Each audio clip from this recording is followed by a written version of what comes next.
তো মেম্বারশিপ নেওয়ার জন্য নিয়ম কানুন প্রতিবারে বলেছি, আমার টাকা লাগবে না, আমার শুধু 60 জনকে আম্পা পরিবারের দাওয়াত দিতে হবে যে কেউ কোথাও বিপদ সমস্যা পড়ে যেন আম্পা পরিবারের কাছে আসতে পারে।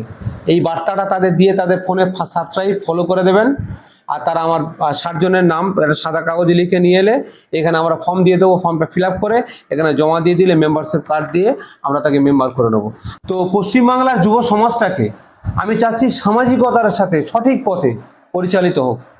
তো পশ্চিমবঙ্গের যুবকরা মেহেদী হাসানকে ফলো করতে শুরু করেছে, মেহেদী হাসানের প্রোগ্রামগুলো তারা ফলো আপ করছে এবং মেহেদী হাসানের মতো অ্যাক্টিভিটিস, মেহেদী হাসানের লাইফস্টাইলটাকে পছন্দ করছে, লাইক করছে। তো মেহেদী হাসানের মতো করে তাদের জীবন পরিচালিত হবে ইনশাল্লাহ।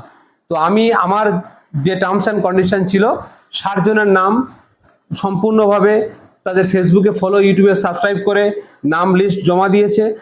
তো রেজিস্ট্রেশন কার্ডও আমরা দেবো। তার আগে আমি আমার অ্যাসিস্ট্যান্ট সিরাজ ভাইকে বলবো, মোস্তাকিম ভাইকে একটু আমাদের সম্বর্ধনা দিয়ে দেওয়া এবং বরণ করে নেওয়ার জন্য। তো আজকে থেকে আপনারা দেখতে পেলেন, ছোট্ট করে একটু হাততালি দাও। তো আমার ভাই আজকে থেকে মেম্বার, মেহেদী হাসানের মতো সমাজে কাজ করবে। আমি আম্পা পরিবারের পক্ষ থেকে আমাদের রেজিস্ট্রেশন যে কার্ডটা সেটা আমরা মোস্তাকিম ভাইকে দিয়ে দিলাম। সমাজের দ্বিতীয় মেহেদী হাসান হয়ে এরা কাজ করবে।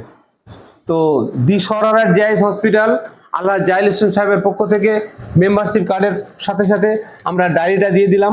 সমাজে কোথায় কারো কোনো প্রবলেম হয়েছে, জাত ধর্ম রাজনীতি নয়, জাত ধর্ম রাজনীতির ঊর্ধ্বে যেখানে যার যার সমস্যা হবে এই ডায়েরিতে এরা নথিভুক্ত করবে এবং আমার অফিসকে জানাবে।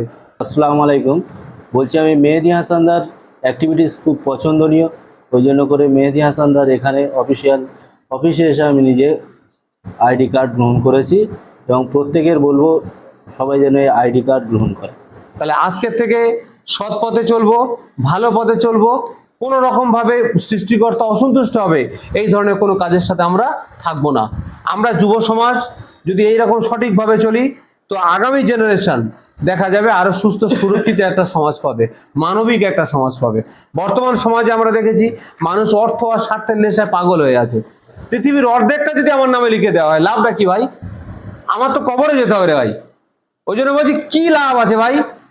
একটা মানুষ কোটি কোটি টাকার মালিক, সে যখন ইন্তেকাল করছে তার পরদিন থেকে তার নামটা কেউ আর মুখে আনছে না। তাই এই ধরনের মানুষের পৃথিবীতে এসে লাভটা কি হলো? ওই জন্য বলছি মানুষের মতো মানুষ হতে হবে ভাই, সৎ পথে চলতে হবে।